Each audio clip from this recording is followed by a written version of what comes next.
everyone. We're going to get started in just a few seconds.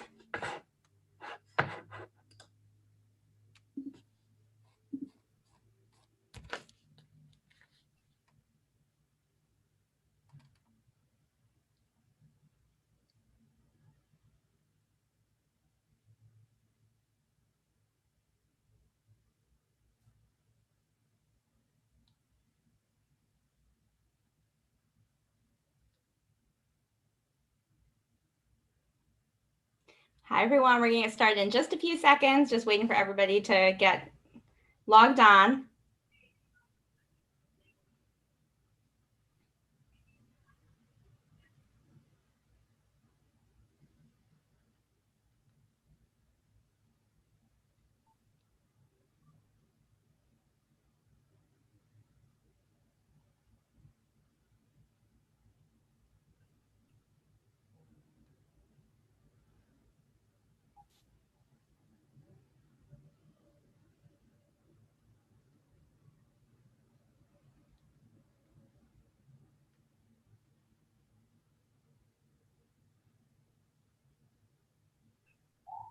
Hi, everybody. We're going to get started in just a couple seconds here.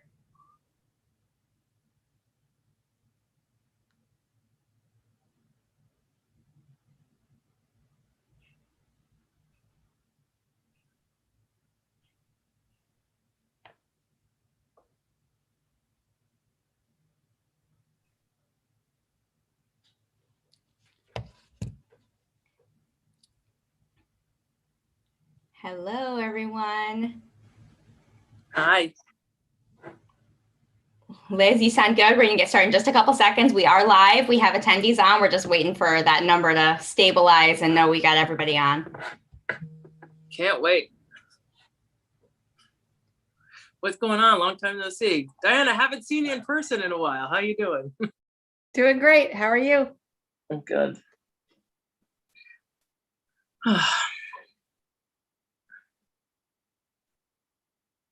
Shams, you ready to go? Oh, great. We have Tali. Hi, Tali. Welcome. Just check your audio really fast.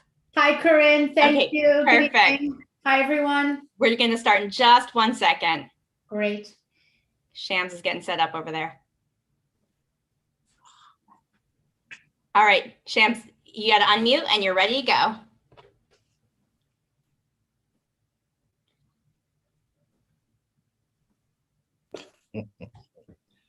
Give me 1 second.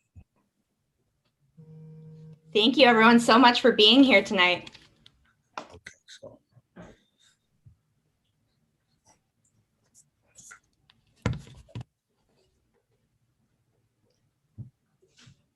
All right, greetings. Greetings. Pleased to meet you. All of you. Welcome to the Safety and Justice for Everyone Manhattan DA Forum.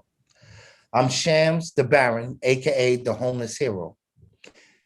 And I know something about how the concept of safety is twisted to fight, to displace and imprison the vulnerable while putting our lives at risk. I came to activism after being placed in a Lucerne hotel where some of our neighbors used complaints about safety that had nothing to do with our presence in the neighborhood, but they used that to lobby the city to displace us. Meanwhile, they threatened to kick us out. They threatened to kick us in front of buses.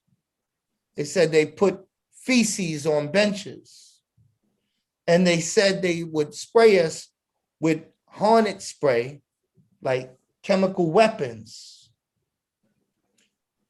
We actually reached out to the opposing group. And when I don't even like using that term, but when I say opposing, I'm talking about those that did not want us to be housed at the Lucerne temporarily to prevent the spread of COVID. I'm talking about West Side Community Organization, otherwise known as Westco. And I asked them to sit down with us and talk about real solutions for improving services at the Lucerne and community shelter relations. They declined that meeting. They declined coming together with us. And over time, it became clear that safety to them meant get these Black and brown folks from out of my neighborhood. Then when I moved into permanent housing,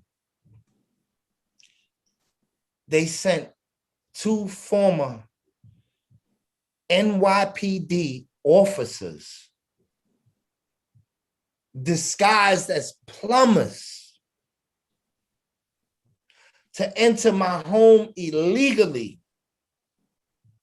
and take a picture of me in a state of undress. I was half naked.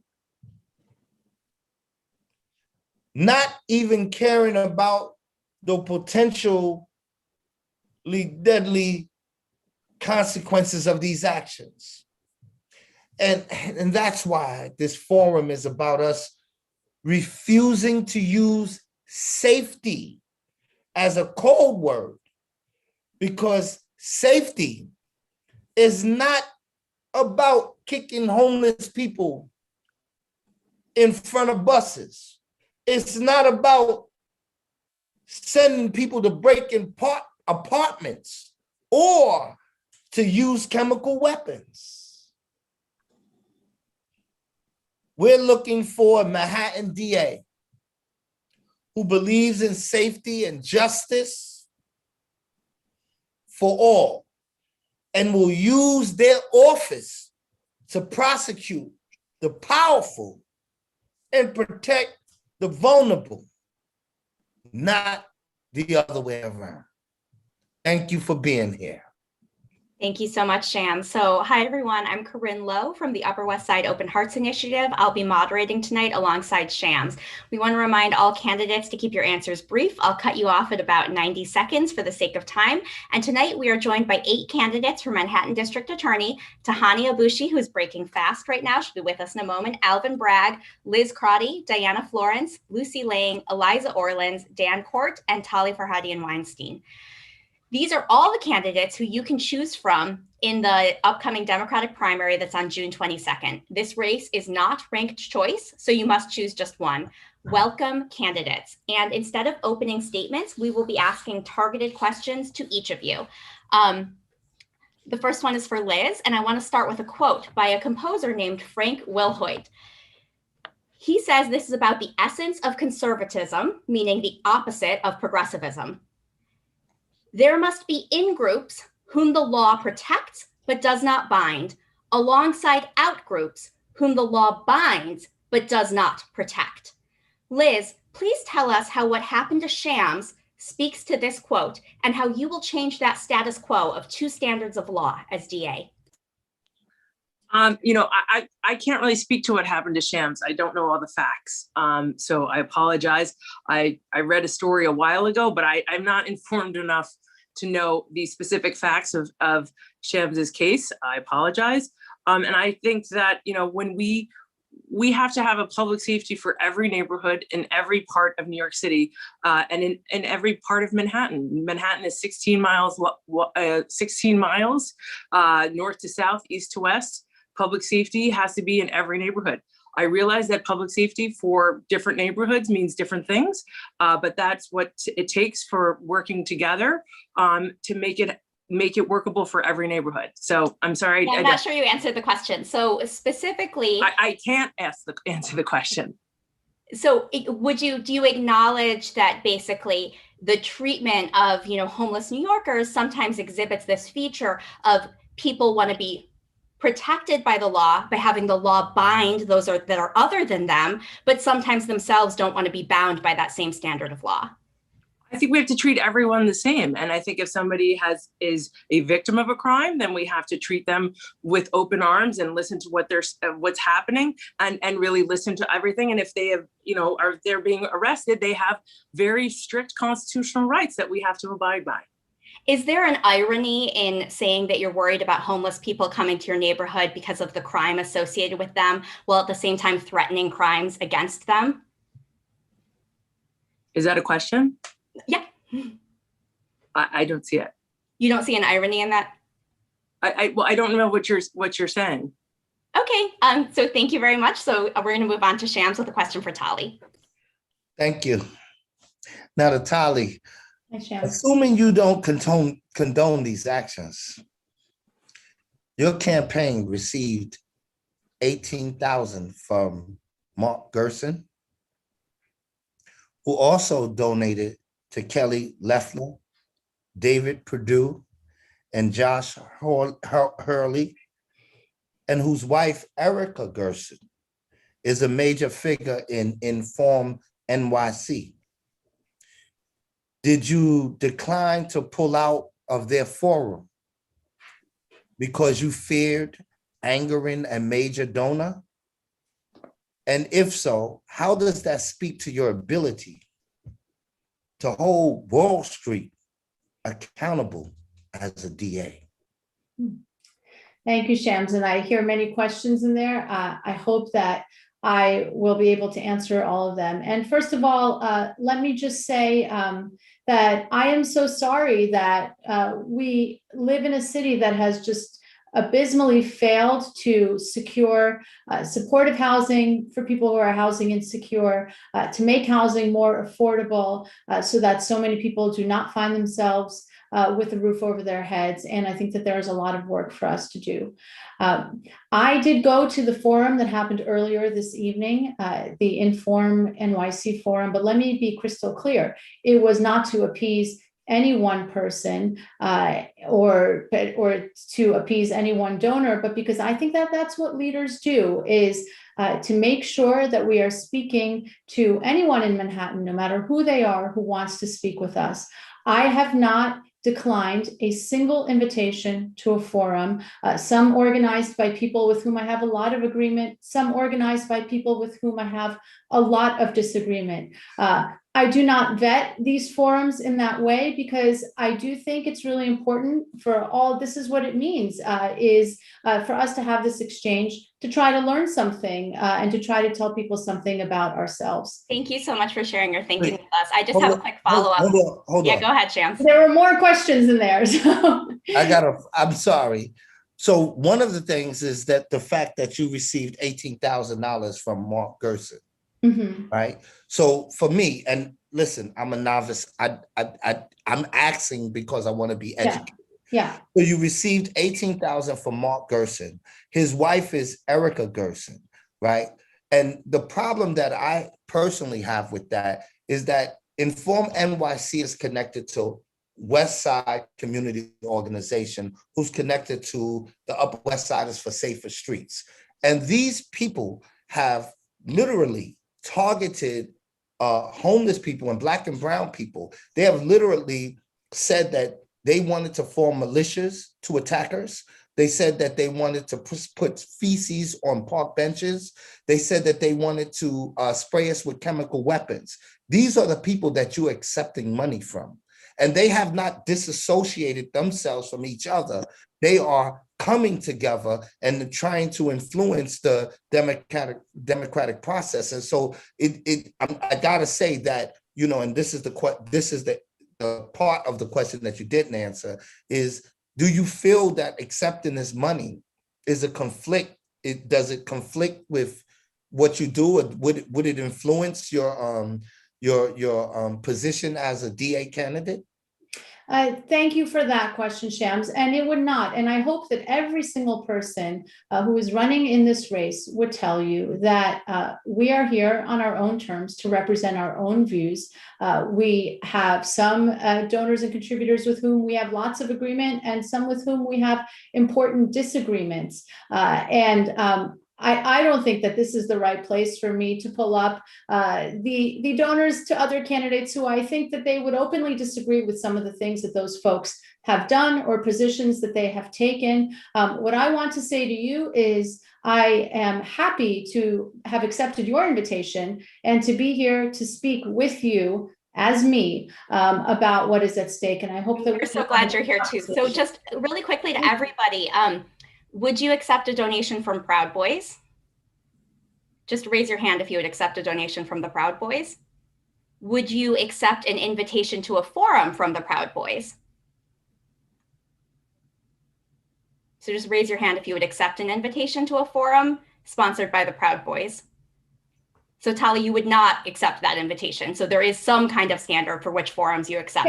Yeah. You know, Corinne, they teach us in law school that a slippery slope argument is, and you know this. I wanted to see, you said I would not vet the forums, so you would vet them, but you draw a line somewhere, and that's, you know.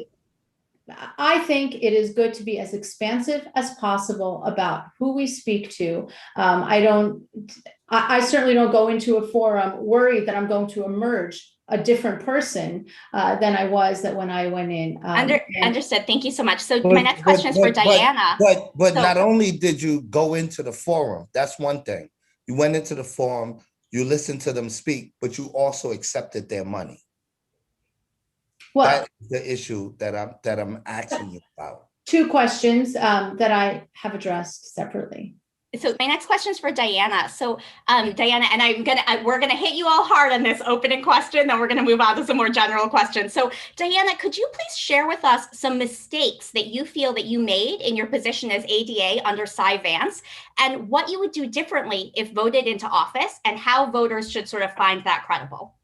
Really appreciate you asking the question. You know, when I was the chief of the Construction Fraud Task Force, I went after very powerful individuals, and many of those individuals themselves and their lawyers were connected to real estate, connected to Cy Vance, and they had special access.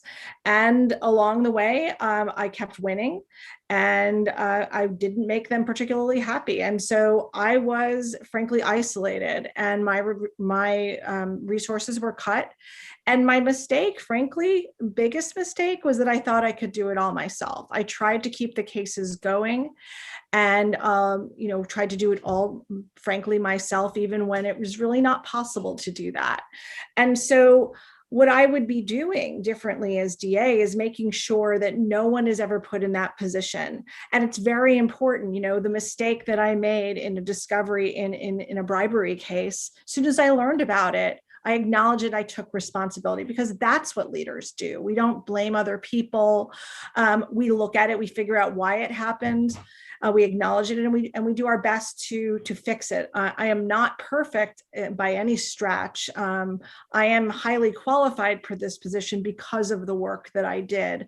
And so just to finish the answer, I'll say, as DA, I will make sure that every ADA has access to resources and training. I will make sure that if mistakes are inadvertent, that they are fixed. And if they are intentional, if they're not a mistake at all, that we will discipline and we will make sure that they don't happen again. Did you prosecute anything as an ADA that you would not prosecute if you were elected as the DA? I don't believe so.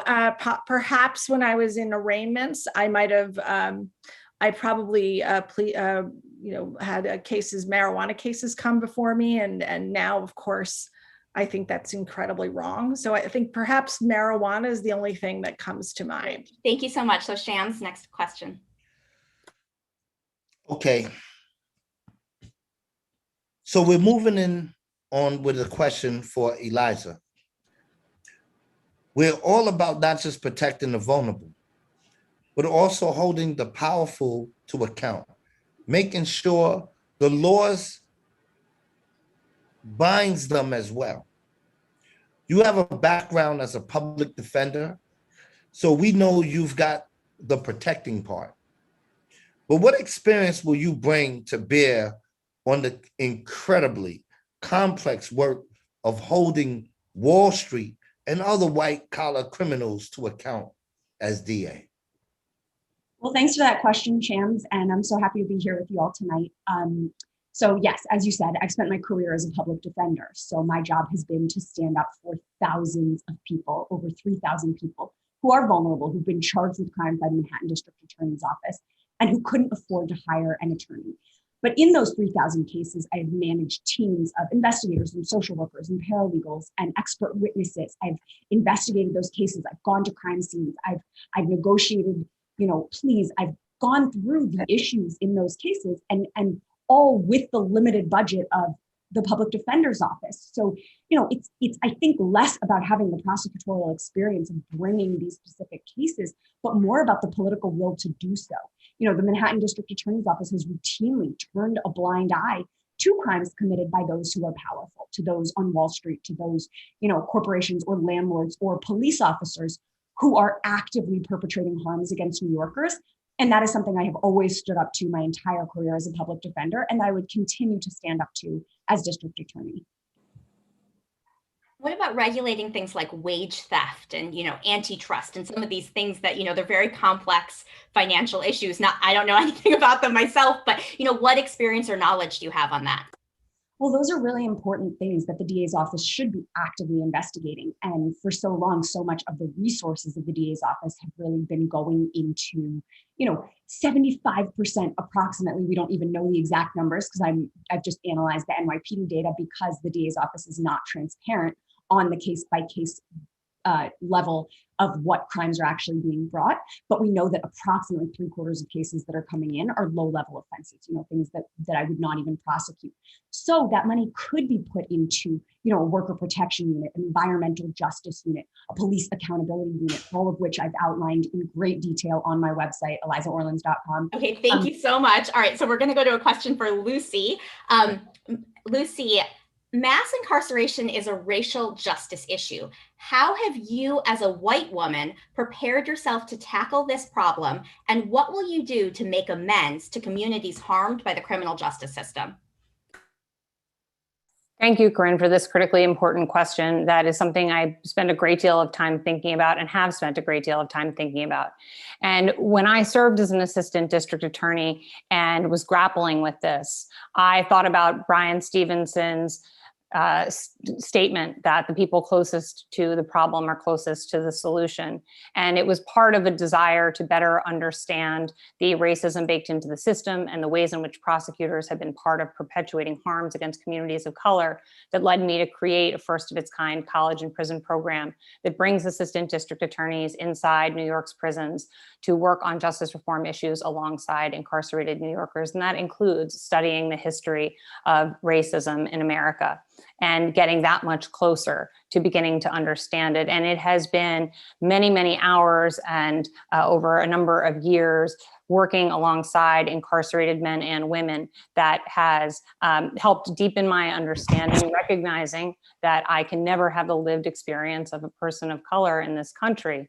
That has led me to build out a comprehensive set of policy plans alongside people most directly impacted by the system, including incarcerated New Yorkers, advisors and mentors, including families who've lost loved ones to police violence, like the family of Sean Dell, who support my candidacy, and including people who have lost children to all manner of other kinds of violence. And that plan includes acknowledging harm. It includes training prosecutors in the history and legacy of racial justice. And I had the honor of bringing a group of progressive prosecutors and directly impacted community members and racial justice scholars from across the country together to Montgomery, to the Equal Justice Initiative Museum and Memorial, to begin creating a curriculum for prosecutors that's now available in collaboration with the Vera Institute at motionforjustice.org. And this really is just the beginning, but is a commitment that I make as a core part of my candidacy. Thank you so much, Lucy. Shams with a question for Tahani. We're moving on with a question for Tahani. Again, about holding the powerful to account. What would your office do to prosecute landlords who harass tenants or act in a way that impairs the habitability of the housing? Well, good evening, everyone. I'm happy to join the party here and thank you for your grace. Did I say that word right, Tahani? It's habitability, but there's a Habitability, okay. it's a lot going on. You should hear lawyers mess it up in court all the time when we talk about the habitability of the apartments. But Okay. I think you bring up an excellent question. And for me, my platform is always about addressing the root causes of crimes and making sure that we are accomplishing public safety through public stability. And housing is one of the cornerstones of that stability. And I think for me, my platform is decarceral. It's one that's centered with restorative justice and being conscious of not expanding the carceral powers of the system. And so what we can use this opportunity to do is to ensure that tenants are being heard, that their homes are protected, that landlords are not cutting corners and continuing to get the benefits of whether it's tax abatements or getting new tenants or getting permits to do upgrades on the units or the building as a whole until the apartments are secured, the rents are an amount that's actually affordable, but also that they don't kick tenants out so that they can get a higher market share.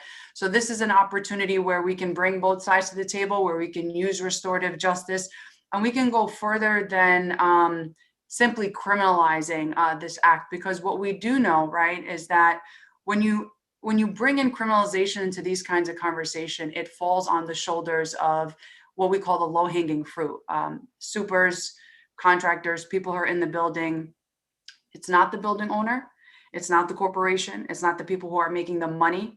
But how do you change that? How do you hold those higher ups accountable? Well, first of all, you can establish a pattern and practice of these abuses. As a civil rights attorney, that's what I do. I identify abusive policies and practices, and then we build these complex cases to change the rules and to make sure that we are getting to the root causes and holding people accountable. We've done that with the NYPD, with the fire department. We've had these efforts with the Department of Education. So these systemic changes are definitely doable. I think on the other side of that is, it's not just criminalizing that conduct, it's also the focus has to be on securing that housing, right? Because we can criminalize one person, they'll replace it with others. But the most important thing is that we have that stable housing and that tenants feel safe going home and that their concerns are being listened to. I mean, it just came off of a community board meeting a few minutes ago where exactly that. Here we have a preserved historic site here in Harlem. The new owners want to come in and renovate it, chop up 2 3-bedroom apartments into studios to get more rent out of it. But then people haven't had hot water. People haven't had basic living necessities to make it habitable. What can the DA specifically do? Just educating a little bit about that. Like, obviously there's a role for, lots of different agencies to play in securing that housing, but what can the DA's office do? I think when we find out that there's a pattern and practice of abuse, when we have conversations with tenants and landlords alike, and we go through these complaints, we have investigatory power, we have subpoena power. And this is where we can get into information of exactly what is going on. And through that process, have settlement discussions where it doesn't necessarily result in prosecution, incarceration, or any criminal penalizations, but it allows for that conversation to be had in a serious manner and for negotiations to take place that alleviate those issues. Right. Thank you so much. So moving on to, sorry, Shams, go ahead. Quick question. So what happens, like a lot of times that the reasons why these things exist and landlords and stuff like that are able to do these things and developers is because the elected officials approve of these things. So would you go after elected officials who may take money under the table, who may do things to appease certain landlords and big real estate interests?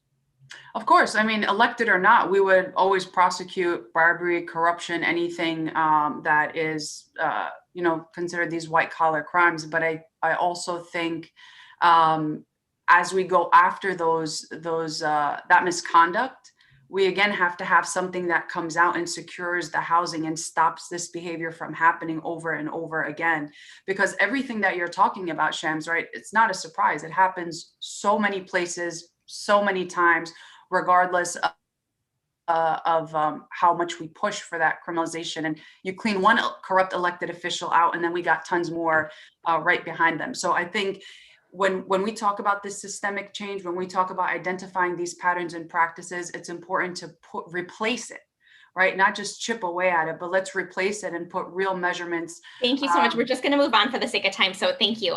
So Alvin, during this pandemic, we've heard the phrase quality of life over and over again. Can you please tell me what quality of life means to you and how you will be responsive to community complaints about quality of life issues?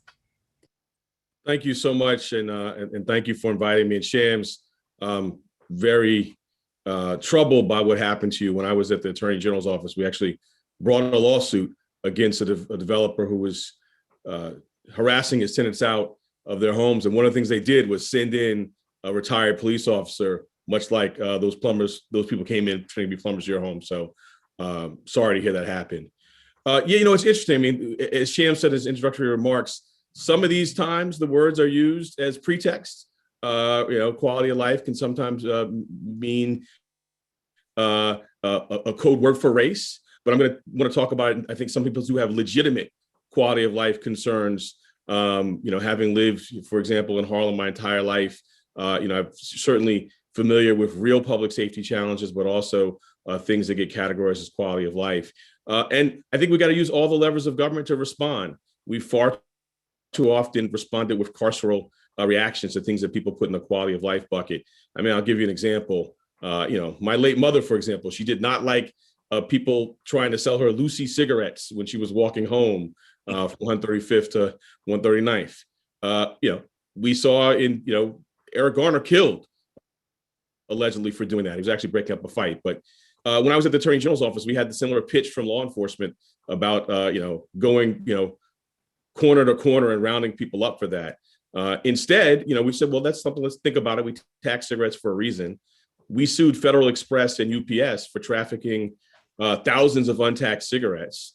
We went to court, nobody died, no one's human dignity was impaired, and we got more than $100 million back for the city and state's public fisc. So that's how we can effectively use the power of government to address something that's just one example of a so-called quality of life crime, using the full levers of government and not reflexively incarcerating as we've done for so long to the detriment of so many. Thank you, Alvin. Shams? So I got a question for Dan. Half of all parolees who return to live in New York City are released into homeless shelters. What would your office do to reimagine re-entry in a way that gives people the best possible chance of avoiding recidivism and improving their lives? Thank you, Shams, for the question. And I'm sorry what happened to you, disgraceful conduct. Part of this is legislative in Albany and changing the parole laws and the less is more bill. Secondly, also a significant portion of cutting the corrections budget in Albany. So there's just less parole officers, in part because on many misdemeanors and even some felonies, I don't believe they provide a valuable service in any sense of the word. They are not a transition for most people to enter back into society.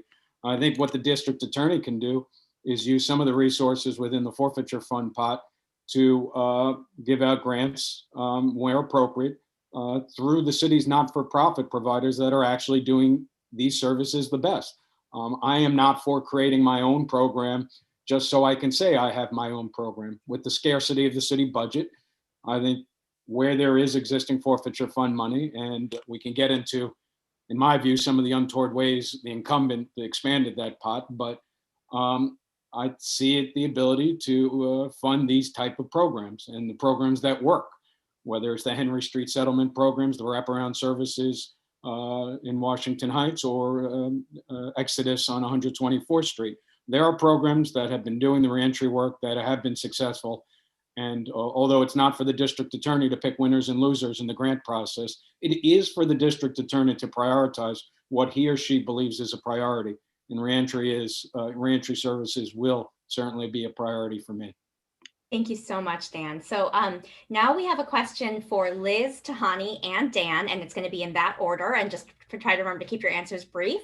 What role would restorative justice play in your administration? First to Liz.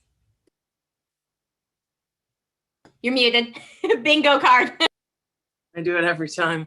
I think restorative justice should be used when appropriate. I think part of restorative justice is an admission of wrongdoing on behalf of the defendant, so that you can really see where, so it can be a teaching moment that restorative justice is meant to be. So I think that it should be used across different cases, but it is very case specific. But I think it is something that should be looked at as an alternative.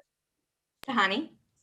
Restorative justice will always be an option and be encouraged under my administration. I think this is an opportunity to give both victims and accused options. As someone myself that has represented victims, especially victims of sexual assaults, to just be offered the option of prosecute and incarcerate.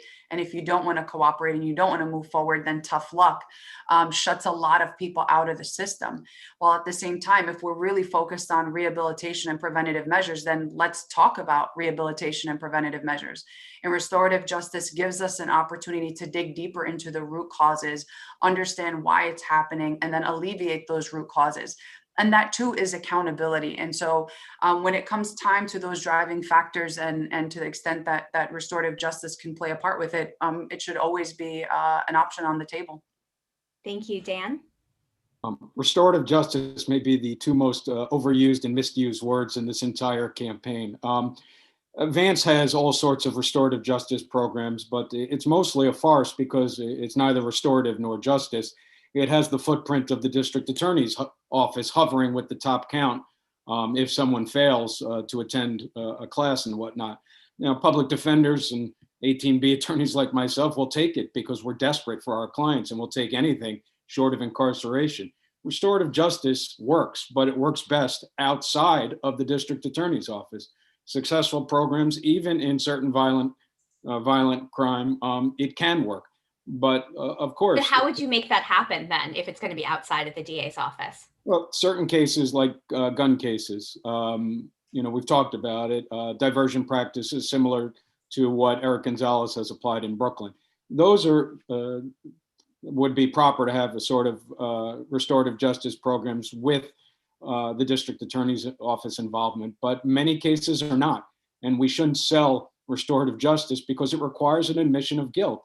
And what defense attorney is going to allow his or her client to set forth the admission of guilt if a case is still active? It would make no sense. It would be malpractice by the attorney. So we just have to be honest in how we talk about restorative justice and not suggest it's a panacea or a remedy for situations, for every situation. It's not. Thank you. Liz or Tahani, do you want to get in? Oh, go ahead, Shams. I was going to ask, does anybody have an opposing viewpoint on that particular statement? Well, I mean, I think I have to chime in here because I think what Dan just implied was that restorative justice would be used on, I think that he basically said that the words were being misused throughout this campaign and then went on to misuse the words. Sorry, Dan, but as someone who's spent over a decade in criminal court, restorative justice and diversion are not the same thing. Restorative justice is used in a case where there is, in fact, a victim. And so, we should be using restorative justice practices. Cy Vance's office does not, in fact, use them very frequently. There, I think in my memory, has been one prominent case that Ms. Lang refers to often where restorative justice was used, but it's in fact not used by the district attorney's office. And it should be, because when Common Justice, Danielle Sarad's program, is used, people who are victims of crimes opt in 90% of the time. And so I think I would push back and say that this is something that's deeply underutilized and should be used and would be used under my administration. That wasn't what I was saying, Eliza, but that's okay. I was saying restorative justice is applicable and should be used, but the better use of it is with services like the one you were talking about, Common Justice. They do an excellent job. You and I both agree about that. But too often, what I was saying is Vance describes programs as restorative justice. They're really not restorative justice. And that was my point. But Great, thank you. Shams, next question. Okay, so to Eliza, Lucy, and Diana, how would you treat juvenile offenders in a way that recognizes their humanity as children and dismantles the school to prison pipeline? In that order? Yep. Yes, sorry.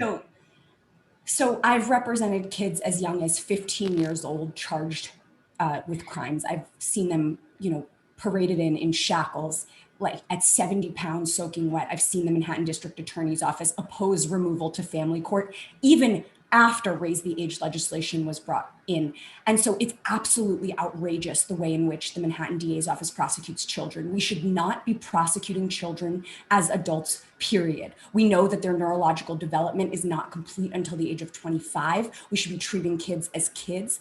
I've represented kids. I tell a story often about a 16-year-old girl I represented who was charged with gun possession. The Manhattan District Attorney's Office wanted only for this young woman to go to jail. And thankfully, we came before a compassionate judge who allowed her to participate in an alternative to incarceration, which she successfully completed, graduated from high school subsequently. And I recently attended her baby shower. She has a baby due next month. I'm hoping it doesn't coincide with Election Day. But this is something that can really change the trajectory of someone's life. So we can't just be using incarceration and the adult criminal legal system to prosecute children, and I won't allow it. Thank you. To Lucy. It's time to treat kids like kids. Young people do not belong in the adult criminal justice system.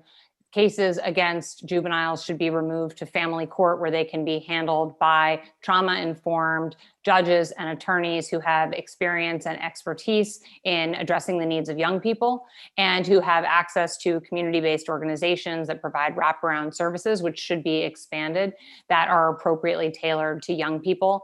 And the fact that we know that their brains are evolving and that there are far better ways to address the traumas that lead to a criminal justice involvement in a way that is long-term better for young people and for the community at large. And I'm committed to that as district attorney. Thank you so much. Diana, is any contrast there, or are you kind of in agreement with the answers we've heard? I'm mostly in agreement, but I want to add one thing. I think that what we need to be thinking about is the kids that are not in the raise the age area. I think we all are in agreement that raise the age really means, it should mean raise the age. And so we should be deferring to family court. But I want to talk about those individuals who are 18 to 25, because that is just as much a juvenile, and yet they are appropriately, and they cannot be diverted to juvenile court. So what do we do with those people? What we want to be doing is we want to give people second chances. That doesn't mean that we divert and we say every case is not going to be prosecuted, but we want to recognize that we can balance accountability and a way out of the system. And so I have a plan to really share the power of plea bargaining with other significant actors. That means social workers. That means getting people, before they ever step into prison, a way out. And that means connecting them with education programs, with apprenticeship programs, and even housing. So when we do these cases, and mainly they're going to, we're going to really be thinking about those 18 to 30-year-olds. We want to have a comprehensive plan that will involve, accountability, training, and then housing. Thank you so much. Is anybody dying to follow up there? Does anybody want to draw a contrast from the wider field? Okay, great. So now I have a question for Tali and Alvin in that order. What is your position on the criminalization of homelessness in its many forms, from doing normal life activities in public spaces, to infractions on trains, to 911 calls for people who seem dangerous, but are really just existing in shared spaces? What policies would your office pursue to discourage the NYPD from excess enforcement in such cases? Thank you, Corinne. And if I may just say, as you know, I have a conflict at 9. So if this is my last question, I'm going to thank you and Shams for including me in tonight's forum. And if it's not, I'll just thank you again. I think the answer to your question is really simple. to exist is not a crime. To lack housing is not a crime. And what matters is if you commit a crime, regardless of whether you are housing insecure or not. And I just to round out your question about, well, what are we going to do about the NYPD? I think it's really important in every case, just to step back from this particular scenario, to make clear that while the police are our partners in public safety and we make cases together, we are independent actors. So just because the police arrest somebody does not mean that we automatically put through the charge. And we each do our own agenda setting and policy setting. And that sometimes collaboration, sometimes conflict, I think is a really important part of the criminal justice system. Yeah, great. Thank you for that, because that actually touched on a question I wanted to ask you later, but it looks like we might not get to it. So just in general, what will be the relationship between your office and the NYPD? Yeah, so I think there is not a short answer to that question, because anyone who's been to a district attorney's office knows that it's swarming with police officers. We have thousands of contacts with the police regularly in making cases together, and I think that gives us a lot of opportunity each to influence the other. So there are some things that we may want the police to stand down from. For example, when I was working for DA Gonzalez, he put forward the policy not to prosecute marijuana possession cases. The police disagreed with that. So for some time, they continued to make those arrests. And then eventually they stopped because the office was not processing them. On the other hand, there are places where I think that the police need to be doing more, need to be investigating with more vigor. For example, in the area of sex crimes and sexual assaults, I think a very shamefully small part of the police department's budget is devoted to making these cases. And a district attorney who is committed to taking on gender-based violence will insist, as I will to the police, that we need to do more in this area. And finally, Corinne, apart from all of that, the lonely thing about being a prosecutor and a district attorney is that we have to hold everybody to account under the law, whether they wear a uniform or not, no matter what office they occupy or not, no matter where they live and how they live. And that certainly includes the police.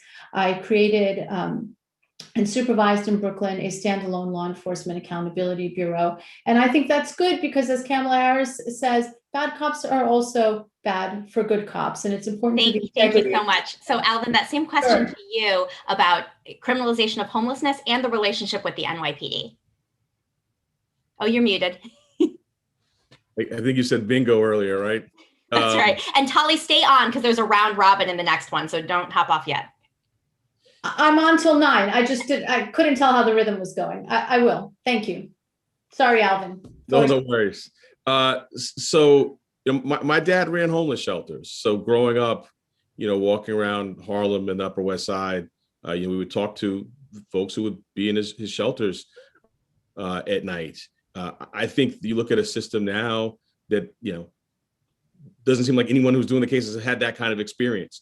It is really, we are criminalizing being unsheltered. I mean, there's one of the most troubling cases from the last several years is the prosecution of an unsheltered person for using one counterfeit bill, buy toothpaste and food. It's reported first department decision. The district attorney's office recommended a sentence to a term of 5 to 10 years imprisonment. I just don't, it's nonsensical to me. So I think, and this may go to the second half of your question, I've been very outspoken about what I think police should be doing versus not doing. And I've got a pretty simple test. Things that my dad, who did homeless shelters and also other kind of social service work, and my mom, an educator, things that they did and their former colleagues do, police shouldn't be doing. So outspoken about taking the money away from the police budget for these homeless sweeps that they've been doing during COVID.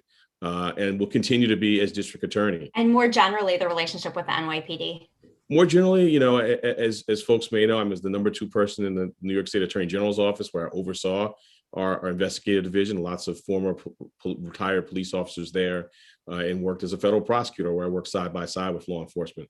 We've got to have independence, but obviously we're going to be working together, and it's what we work on. I think is a big issue, right? So My docket, you asked earlier about, public corruption. I work side by side with police prosecuting, 2 mayors, the former majority leader of the state Senate. You asked about, tenant harassment. You asked about wage theft. I work side by side with police on those matters. But we've got to be independent, and particularly when it comes to holding police accountable for their own misconduct. Thank you very much. Shams? Now, for the entire field, currently in Manhattan, out of all of the boroughs, misdemeanors are the most likely to result in criminal convictions. I'm going to name some misdemeanors, and I want you to raise your hands if your office would decline to prosecute. So got that, raise your hand if it's decline, if you will not prosecute the misdemeanor he raised. Turnstile jumping.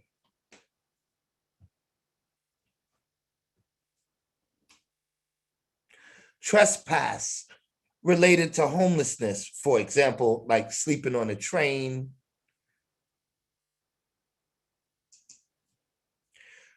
Driving with a suspended license.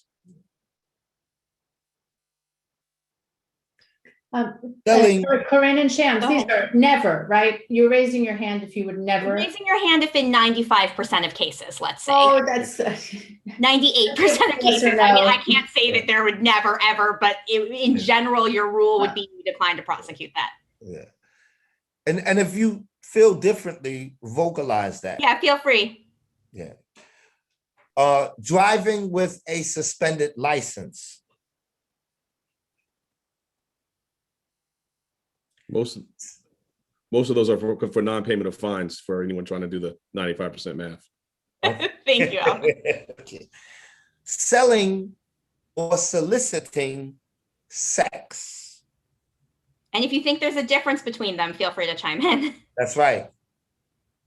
I think there's a difference between all of these cases. What's I the think they're symbol providing for no context. difference? Yeah, I mean, you're providing no context. So I think I don't have a do not prosecute list, and I don't have one. I talk about it all the time because I think you have to look at the facts in each and every case and really decide. There's not a lot of economy in going forward in some cases, but you can't sit here and say, and 95% of the time, it's just not how this works. I totally hold on, Liz. So if somebody jumps the turnstile, you will prosecute. I will look at the facts of the case before I the make fact is that they jumped the turnstile. Well, I'm going to look at all of the facts. Camera, that's a misdemeanor that you will prosecute. If appropriate. Why wouldn't it be appropriate if that's what you say you will prosecute? Because you have to hear the facts in every single case. And Holly, did you want to say something about selling or soliciting sex? Did you want to make a Do you distinction? want to ask them separately, buying and selling? Sure. Let's do selling. Go ahead. Selling sex. Will you decline to prosecute selling sex? And then next is, will you decline to prosecute soliciting sex? So you will prosecute. You went the other way around. There's too many negatives here. I will not prosecute selling. Got it. Okay, so you will not prosecute selling. You will prosecute soliciting. Okay, go ahead, Shams. Okay, and I'm so sorry, Corinne. I just want to say I don't want to put words in your mouth. Trafficking sex. I got to put it out there. Will you prosecute? Yes, we're raising our hands now if we are going to prosecute it. We are going to prosecute, yeah. Okay, can I see hands? So we're clear. Okay. All right, so now back to decline to prosecute. I'm sorry for all the double negatives, Shams. Go ahead. Oh, I'm so sorry. I'm so sorry.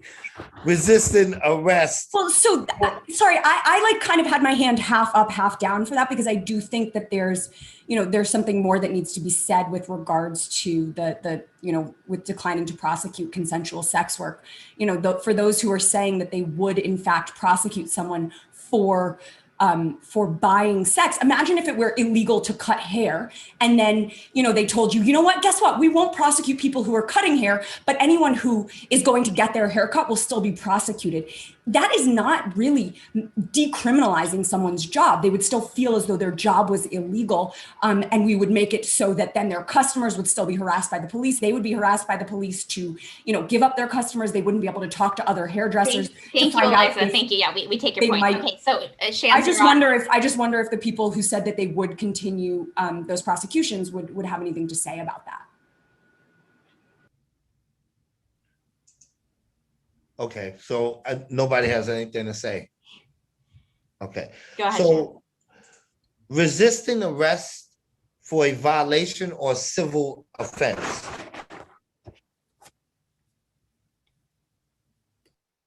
Alvin, you're muted, but you can talk if you need to. You We're back to can't decline. have a resisting arrest charge on its own. There has to be an underlying charge, but along with resisting arrest.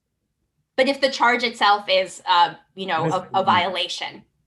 You have to have two charges on a complaint to make it a viable complaint. So you can't have a resisting arrest charge by itself. No, but it would be like a resisting discon. She's talking about discon or harassment violations. That's what she's saying. Oh, how did you know that, Diana? She said a discon. She said like a violation. At a violation. That's how I knew it. I heard the question. Like, look, we're saying a violation or a civil offense. And that's what the resisting charge is tacked on right now. So But there is not a civil offense applicable on a criminal court complaint. Okay, so sorry, let's keep moving. Okay. Obstructing governmental administration. On its Want own, to just educate people about what that means and how it's used? Alvin, I know this is something you talk about. as so a if you wanna, sole charge or as a sole charge. I can't commit to that because there could be incidents like Amy Cooper, frankly, that could be OGA. So there are times when obstruction of governmental administration is appropriate, but I think in the context that if you give me an example, I can certainly be a little bit more clear. Well, I think we all know the classic example. It's kind of category sort of like resisting arrest, where you've mouthed off to a police officer and OGA gets charged. I've had like tons of calls in the middle of the night. I mean, we know Cy Vance has charged a homeless man when a cop punched him, and the homeless man has been charged with obstructing governmental administration. That would be a decline, but I'm just saying I have also charged it in construction cases. There are times where it can be used, so I think we have to be a little more careful with that charge. Yeah, thank you. No, we appreciate all that nuance, and feel free, everyone, keep feeling free to chime in. Shams, go ahead. Graffiti.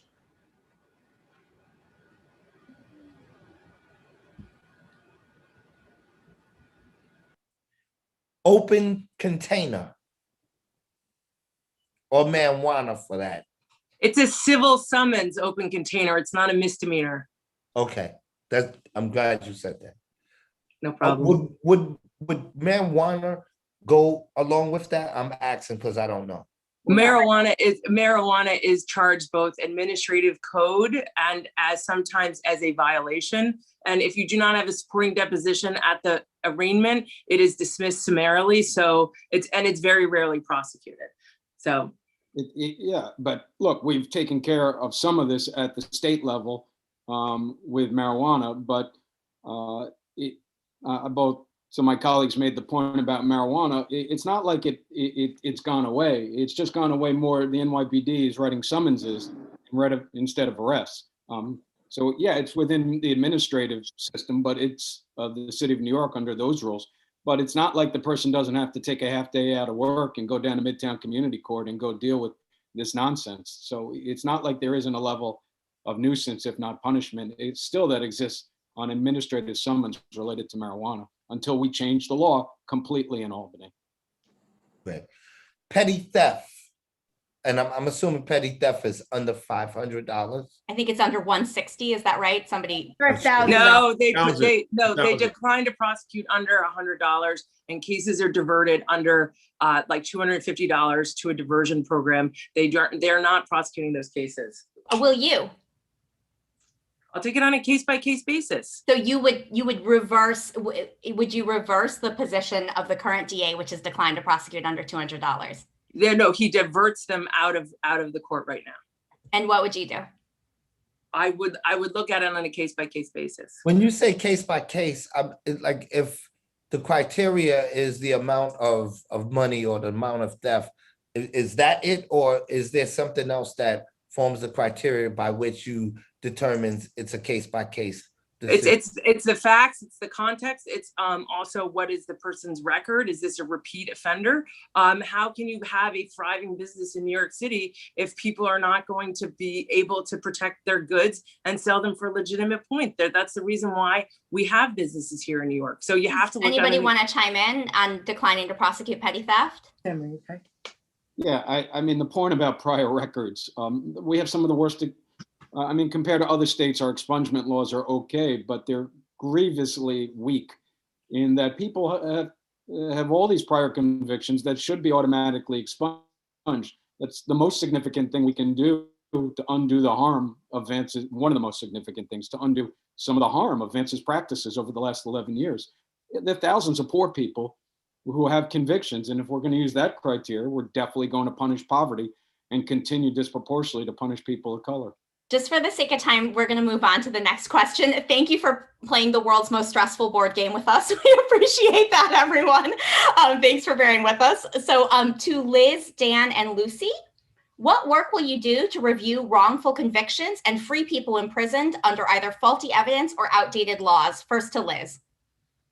I'm sorry, can you repeat that? What work will you do to review wrongful convictions and free people imprisoned under either faulty evidence or outdated laws? Well, I think we can all agree on the, I've spent a lot of time with my colleagues on this, and I think that there has to be a robust conviction integrity unit that is staffed appropriately and looks at those issues. So I think that that's what I would commit to doing as the next DA. Thank you. To Dan. I wrote statewide legislation that creates a conviction integrity agency for the sole purpose that district attorneys' offices are not the best place to second look themselves. That being said, if I'm district attorney in January, I would create a sentencing integrity unit that would look beyond just guilt or innocence, but especially the how the evidence was secured, what evidence was used, because we have to understand that the last 11 years, Vance basically practiced trial by ambush, that 98% of cases never went to trial. There is no trial transcript. So the job of conviction integrity will be vast, will require resources, will be staffed by defense attorneys, not prosecutors looking at other prosecutors' work, and I'll give them the sufficient resources so they can truly investigate the case, and then I make the decision. Ultimately, that's the DA's job, but that's the essence of the problem that I'm trying to solve. Thank you. To Lucy. Nothing undermines the integrity of the system more than wrongful convictions. I have set forth a comprehensive policy to build a retroactive review unit that will include. Liz, you're not muted. That will include both conviction integrity, reviewing of prior wrongful convictions, whether they are legal or whether they are factual innocence or legal innocence, but that will go far beyond that, including doing sentinel event review to enact policies to make sure that similar mistakes aren't made in the future, and looking back at cases and making sure that there is clemency or another appropriate mechanism to reduce sentences in cases that are unduly excessive, and that looks to enact at scale sealing and expungement of matters that are no longer prosecuted by my office. It is a much bigger question than simply conviction integrity alone, and requires a full-time, large-scale staff to undertake that issue. Thank you so much. So Alvin, I'm actually going to let you chime in on this one if you don't mind, because I had another question for you with Tali, but we folded it into the last one. So, what would you do to, make things right with those wrongfully convicted? This is a cornerstone of my campaign. Very honored a few weeks ago to have members of the Exonerated Five endorse me, and Peter Neufeld, one of the co-founders of the Innocence Project. So look, the book has been written on this. Barry Scheck's written a great law review article in the whole Ohio State Law Journal of how to do this. We would bring in someone who's not been at the DA's office, someone with exoneration history to oversee the unit, to affirmatively look at patterns. I'm still, very troubled by the fact we look at Linda Sverstein, who handled the Exonerated Five. There's been no sort of systematic review of her docket. And so I would do that in that instance, but that would be emblematic of how I would proceed with this really critical issue. We talk a lot about what we're going to do prospectively, but we got to right past wrongs as well. Thank you so much. Shams? Okay, so Eliza, Diana, and Tahani, my question to you all is, and in that order, what will be your approach to civil forfeiture and who should get the funds from it? So asset forfeiture is essentially theft, and it's predominantly used against the people I've spent my career representing as a public defender, where their cell phones are taken, where they're unbanked, so they have cash on them that they're going to pay their rent with, and it's stolen by the NYPD, that their cars are taken because there's alleged criminal activity that takes place and they can't get to work or drive their children to school. So asset forfeiture in that way should no longer be used, and my office will have a policy against that. But in terms of, the asset forfeiture fund that exists, that is dwindling, rapidly, and so people have lots of big plans for it. But the well over $100 million that still exists in that fund should be reinvested into the communities and in a participatory way. So communities. Eliza, let me push you a little bit on that, because another place where we get asset forfeiture in New York, in the Manhattan DA's office, is from the banks, Absolutely. right? And that's the way in what which about that? And will that fall under the same? Would you have a policy against asset forfeiture in some of those cases, or would it be kind of different? No. And those are the cases where it should be used, but the way in which I've seen asset forfeiture used in, the tens of thousands of cases that come through that office, predominantly it's used against, again, the most vulnerable New Yorkers. And so no, the ways in which it should be used is against, the big banks and the corporations, the people who are stealing from New Yorkers. And that money should be invested back into our communities and make sure that New Yorkers are in fact, receiving the benefit of the harms that were done. Great. To Diana. I'm the only one who's really done this in my practice. I prosecuted corruption cases and went after companies and executives that stole from taxpayers. And so asset forfeiture has changed. We need to be clear about that. No longer will we have control of the money that they forfeit. And that's, I actually think is a problem, because it goes to a sort of unchecked and unaccountable state fund, a slush fund, if you will, that the governor essentially will have control of. And I also worry a lot about the effects it's going to have on OASIS, which are the drug treatment programs, because a lot of the monies come from those forfeiture funds. So for me, though, I have a workaround, because again, I've been doing this a long time. I understand that in these Wall Street cases, in these construction cases, real estate cases, if it's not restitution, meaning it's not going back to victims, let's say, who have been victims of landlord fraud or MWBE fraud or whatever, what we can do is we can sentence companies to actually reinvest into our communities. So for example, when we think about kids and we think about the gun violence that's happening right now, a lot of the gun violence, to prevent it, really, we need to be thinking not about the 16-year-olds and the 19-year-olds. We need to be thinking about the kids in fourth grade, right when they're taking those state tests,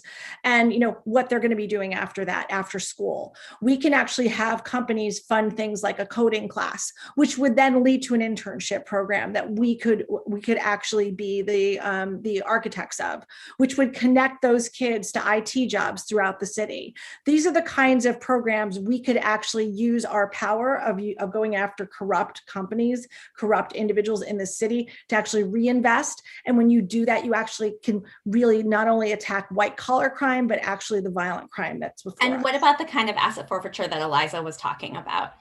Yeah, I mean, that's wrong. And I've never done that. And I don't really know. I can't speak to whether that was done. That's done a lot. I know in out of state counties. I can't speak to whether that was done in the Manhattan DA's office. I certainly wouldn't do that as DA.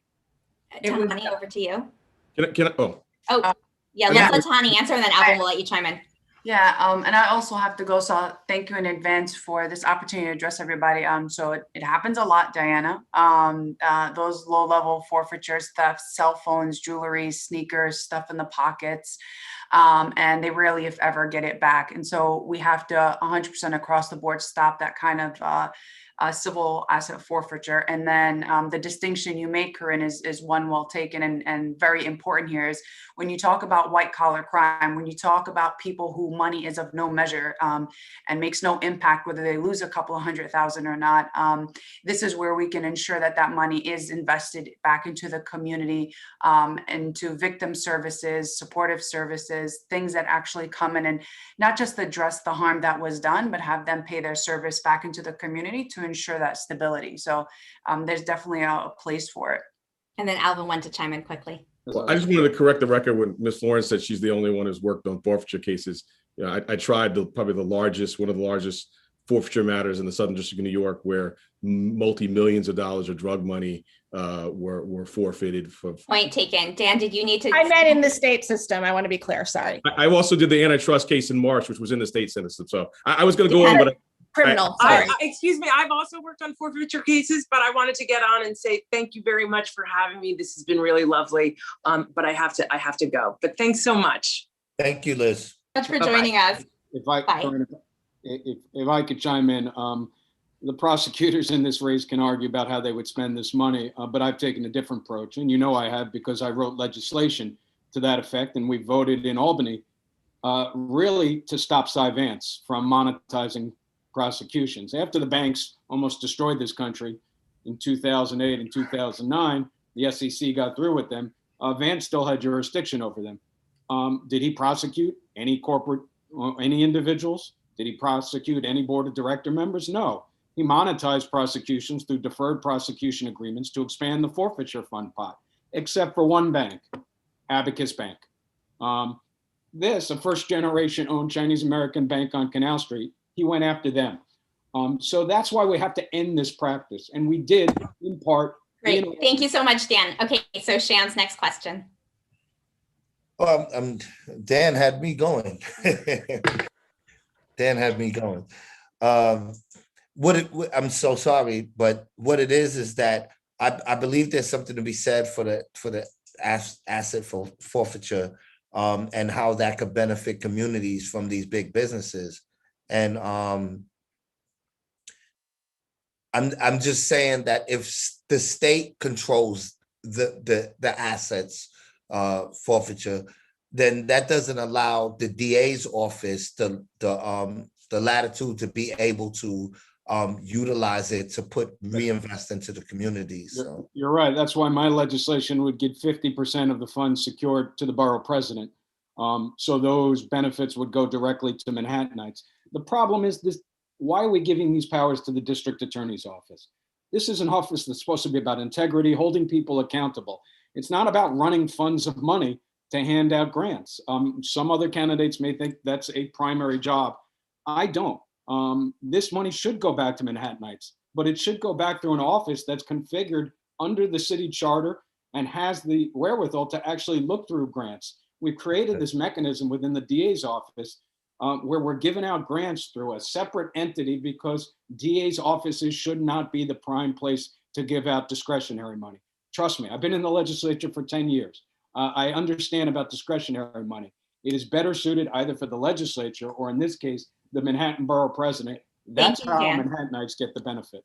Okay, so now to all candidates, all candidates, raise your hand if you think subjective assessments of dangerousness should be part of cash bail considerations.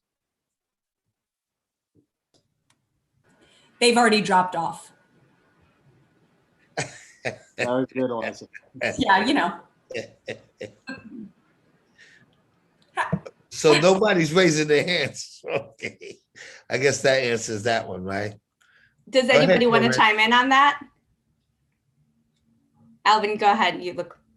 No, I was just more chuckling along with my colleague, Ms. Orleans. Yeah. Listen, I think all the rest of us remaining would all say that any dangerousness standard that is applied when utilized with any money bail determination is racist, period. Ms. Orleans has said it well. All right, so we're going to move on then to a more specific question. So this is to the people who are left. So we've got who I was going to ask. We've got Alvin and Lucy left. Please list the current issues with mental health and drug treatment courts and how you would improve them. I was just thinking. Sorry, to Alvin first and then Lucy. Sorry. Alvin, are you frozen? No, he's there. You're muted. I was, can you hear me? I was momentarily, I missed the question because I was frozen. Yeah. Please list the current issues with mental health and drug treatment courts and how you would improve them. Sure. So let's just start with the mental health courts. I mean, you need the DA's permission. Uh-oh.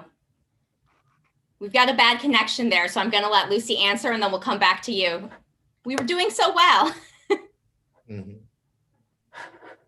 All right, Alvin, I'm just going to hop in. Into them, and Manhattan is. Oh, yeah. Go ahead, Lucy. Lucy, go ahead. I'm going to log back in. Hopefully that helps. Terrific.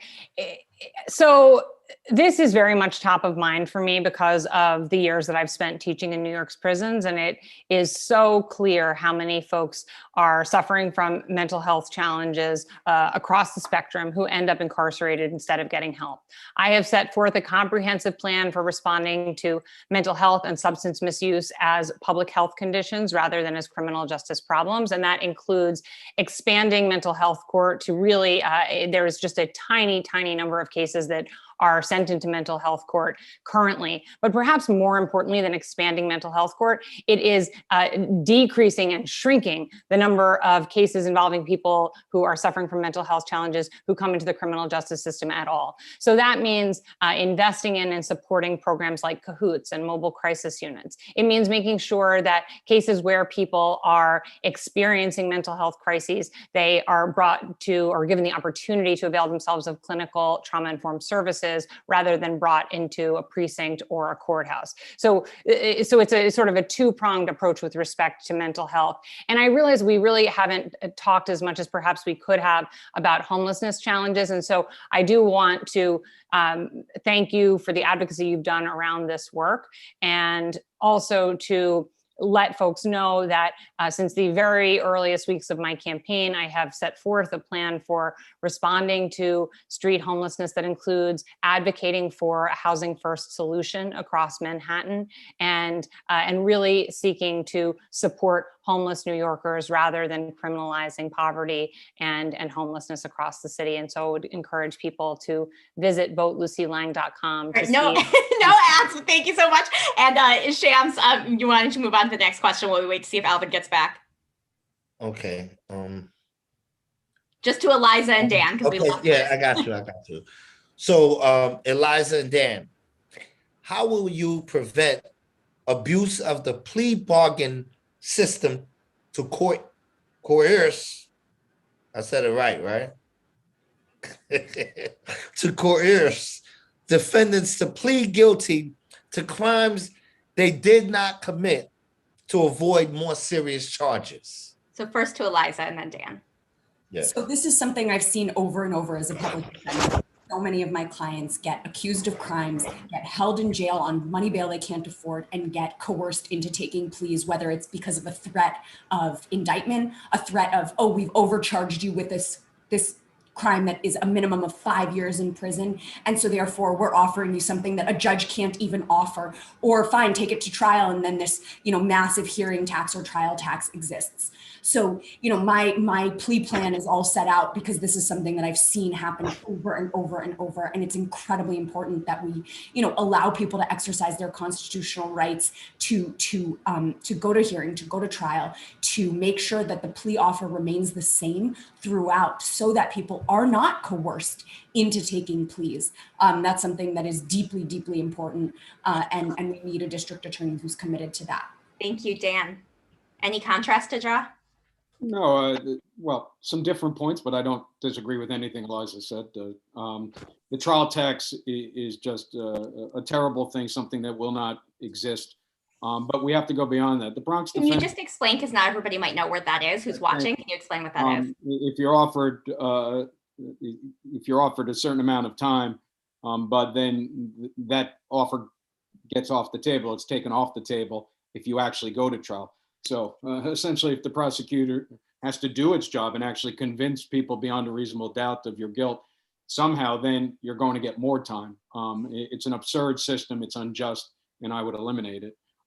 But if you ask the defenders organizations, they'll say that the bail system is the most extortive element of most of these bad outcomes on incarceration. And that's what I've been fighting for in the legislature. Wrote my own legislation and cash bail before it was popular and everyone was for it. And I think reform of the bail system in line with my own legislation and really limiting the amount of people we hold pretrial will go a long way in stopping that incarceration and that punitive system that Shams was talking about in this question.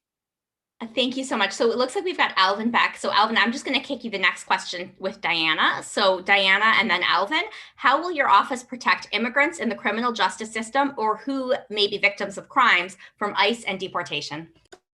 Yeah, I mean, we're going to continue some of the policies that I implemented when I was in the district attorney's office. So that starts with never asking people about their status. Sometimes we learn about it. We're not going to write it down.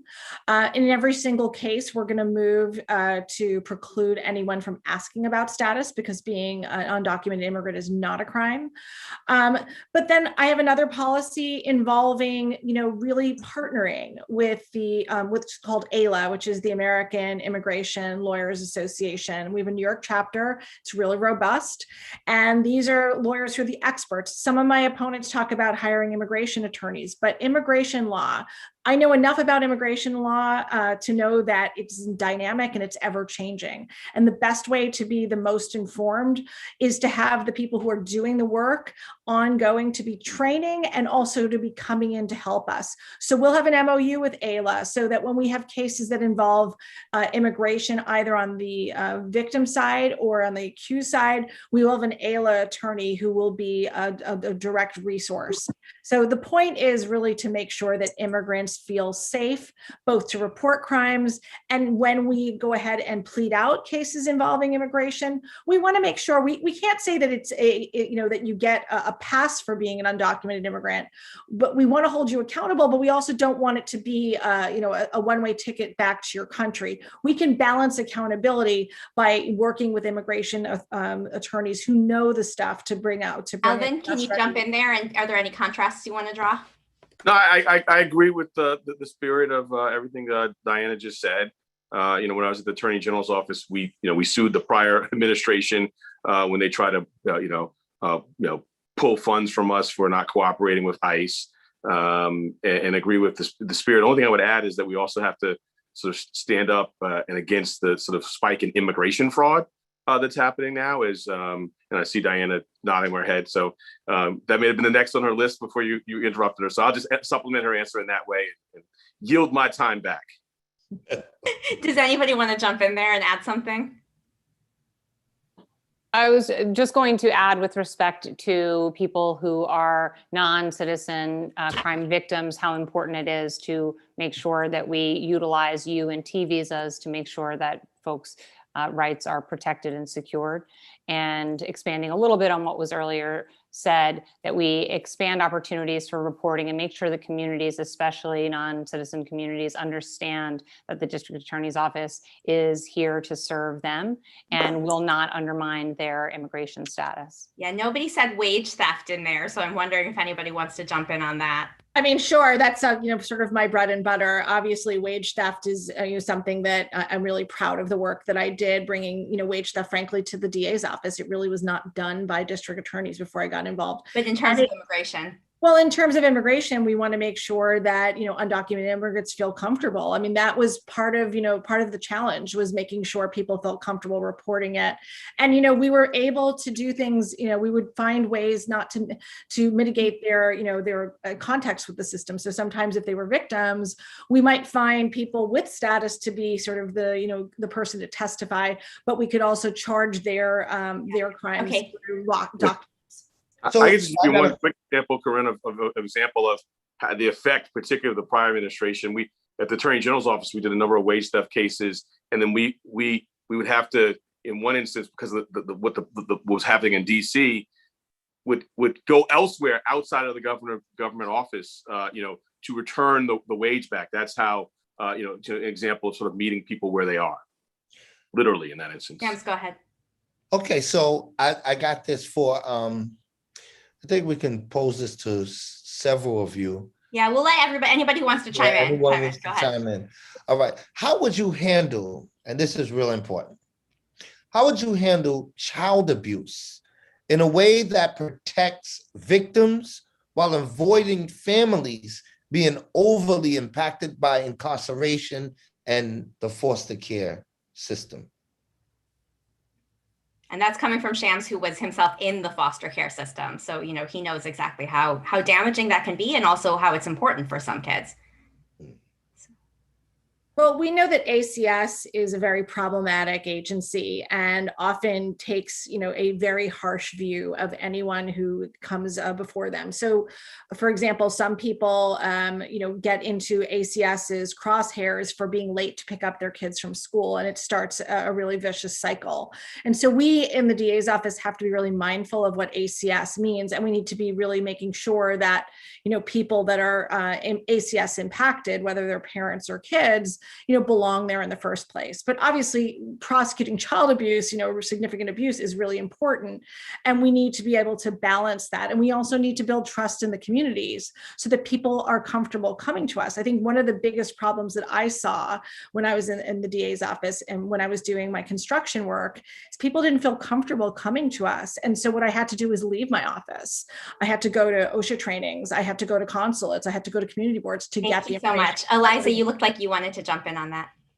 Well, okay. So first of all, I will say I've represented a number of kids who've ended up in the foster care system. I've also represented parents who've had their children taken away from them. And not to say that it's never the right decision, but that we should be doing what we can, especially in circumstances where families should remain together, to not have this family separation policy that the Manhattan District Attorney's Office has. So many people over the last 4 years have been so critical of the Trump administration. Oh, there's a family separation policy. I'm like, there's one in your backyard right here in Manhattan. The way in which they reflexively ask for full orders of protection without a second thought as to whether or not that will rip a family apart, will make a member of the family homeless, et cetera. And so, that's something that I will certainly always take into consideration. Does anyone else want to jump? Yeah, Alvin, go ahead. I would just add that, as with so much else, I'm sorry, Dan. No, go ahead, Alvin. It's fine. I was going to briefly say, as with so much else in our system, the racial disparities here are rife in terms of how this plays out in practice in this space. Go ahead, Dan. I'm sorry. That's okay, Alvin. You could keep going. Can I say something quick? Of course, it's your forum. I'm so sorry. That question was perhaps one of the most traumatic questions I ever asked. I grew up in the foster care system, and where there was a lot of bad, there was some good. But I also lost two of my children to the foster care system. And the experience there is what really led me on a horrible path. And I was a victim of I'm not going to get into the details, but my daughters entered the foster care system and got abused in the first 2 to 3 homes that they were placed in. And because the agencies tried to cover it up, I ended up losing my rights to be able to reunite with them. And it's just a bad experience. And so I would hope that, that the subject of children on both sides of the coin really be taken into consideration, because as it is, it's just not good. No, thank you for saying that, Shams. And I have focused somewhat at the state level at the funding mechanisms on foster care, as well as I have legislation stopping the excessive fingerprinting of young people within the foster care system. And I know firsthand from my legislative work how much the state has failed in this regard. I just wanted to add one point on order of protections. Eliza brought up a very good point. I wrote legislation in 2019 that would require a rehearing on orders of protections, because too often, and certainly under this administration by Vance, they'll just put orders of protection on everyone at all turns without listening to the complainants, without talking to the witnesses. And that in and of itself will be a destructive factor, a destructive element on the family unit. And I will change that policy as district attorney. Yeah, Lucy, go ahead really fast though. I wanted to thank you for asking a question that is re-traumatizing to you and for sharing your story so candidly for the benefit of illuminating the issue. And wanted to add only to what my colleagues said, that we have 80,000 kids in New York State who have an incarcerated parent. And so we are separating kids by overemphasizing incarceration as well. And it should be top priority to the next district attorney to keep families intact wherever possible. Thank you so much. So we have one last question that we'll end on, which is that Rikers Island is the largest mental health care provider in the city. How will you change that? And what tools will you use to drastically reduce pretrial incarceration? And be specific about where the funding for your plan will come from. So whoever wants to jump in. It's the Wild West now. Lucy, go ahead. I feel like this is the after party. You know, on any given day, there are twice as many staff on Rikers Island as there are incarcerated people. It is an epic example of government bloat. So over time, we need to close Rikers Island immediately. We need to end the reliance on cash bail, and over time, take the savings from that to really invest not in building out mental health facilities in the district attorney's office, but in community-based organizations and public health responses. Who's next? I can go. Great. So we need to, I talk all the time about how the largest mental health provider in our city is the Department of Corrections. It's an absolute outrage. I've seen clients get thrown into Rikers where they're dealing with mental health crises, and they actually, further decompensate while at Rikers because they're thrown in solitary confinement. And, even though halt solitary passed, it still is going to allow people to be locked in solitary confinement for 15 days. Rikers Island is a torturous hellhole that violates human rights and human dignity, and we need to close it immediately. And the way in which I will do that is by stopping sending people there. The majority of people who are locked up there are there on technical parole violations or pretrial detention. So people are presumed innocent. We should not be using pretrial incarceration except in the most limited of circumstances. And in fact, we don't need additional budget for those things when, the supportive services exist in a lot of circumstances, but are being underutilized because of the DA's office, reflexively just locking people up and sending them to jail.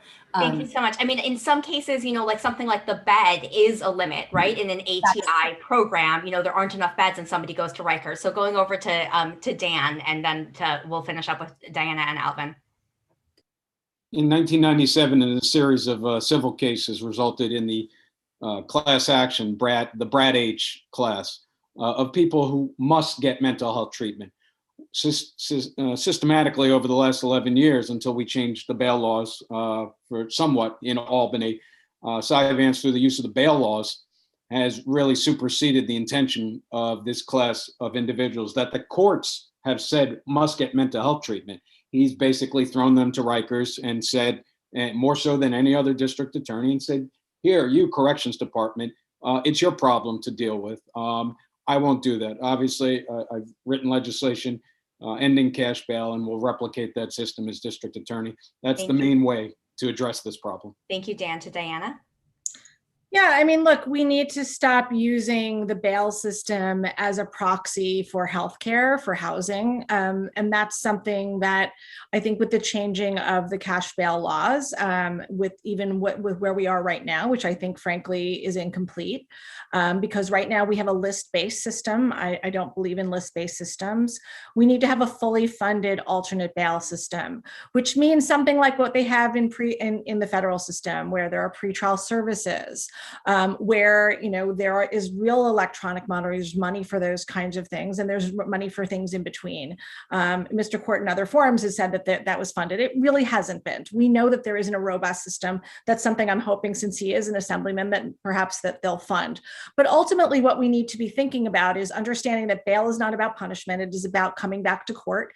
And, there are some cases, frankly, where someone might need to be remanded. But again, we don't want to be using bail. We don't want to be using jail as a proxy for healthcare. What we want to be doing is using monies, tax monies, and funding it outside. Thank you so much. Alvin, last word on this. I mean, I've posted bail for a loved one. I've had a loved one in solitary confinement. I've sued the healthcare contractor in Armour, named Armour in Nassau County. We need robust diversion and declination. I know this stuff firsthand, and it will be a priority for me. Thank you so much. Yeah, I can't stop thinking about Khalif Browder, who was on Rikers and who died by suicide after that. And it just is, it's something that needs to end. Let me tell you, so my brother-in-law was incarcerated. I was with him sort of every step along the way. The one thing we didn't talk about in detail till years later was solitary confinement. And what he told me, when the words never get out of my brain, is all I could do was do push-ups and read the Bible. And he was in because people always think you end up in solitary confinement, which is sort of really bad. He was a very young man at the time. He was, defending his right to eat his meal, and got into a fight because he knew if he didn't, he wasn't going to eat, and ended up in solitary confinement for a long time. It is, and the effects are long lasting. Thank you very much. Well, I want to thank all of the candidates for joining us. I'm going to let Shams have the last word to close us out. Well, first of all, I really want to thank you all for joining us. It's very important that we, the people of the city, regardless of demographics, that we have a seat at the table. And this is an opportunity for us to do that. And I appreciate you for taking the time to join us. So I also want to thank everyone else for tuning in, and to all the directly impacted New Yorkers who helped us source questions, and to you, the candidates, I appreciate you. I thank you so much for being here. And let's just keep in mind that the Democratic primary is June 22nd. We all have to be engaged. The Manhattan DA race is one of the most important parts of our election process that we have to be engaged in. And so I encourage everyone to really listen to what was said and to choose rightly, because this can determine whether we'll be marching in them streets forever, or whether we can have a peaceful city where we're all safe and we all experience what it's like to be in a just society. Thank you and good night.